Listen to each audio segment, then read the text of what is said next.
tuntee joulun, sen sanoa voi sanoin muutamin.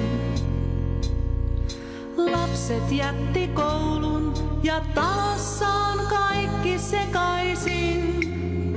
Äsken hukkasin jo ostoslistan 3.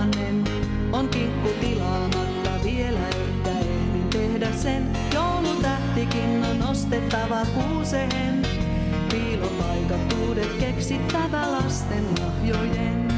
Siitä tuntee joulun, kun sulalakka poltti kynnet taas. Siitä tuntee joulun, kun radiosta kuuluu rauha maas.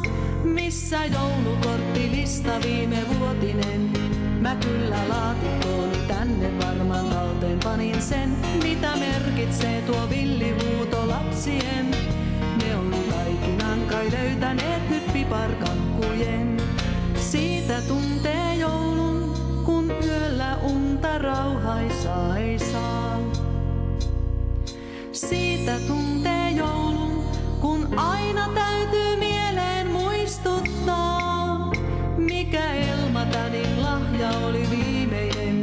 Me hälle annoimmeko kirjan vaiko purkinavaimen? Onko poika vaiko tyttölapsi Virtasen?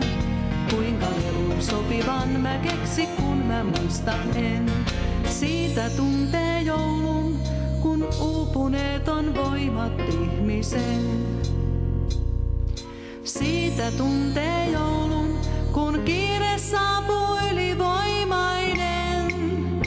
Ohi joulukunnon viimein tiedän hyvin sen.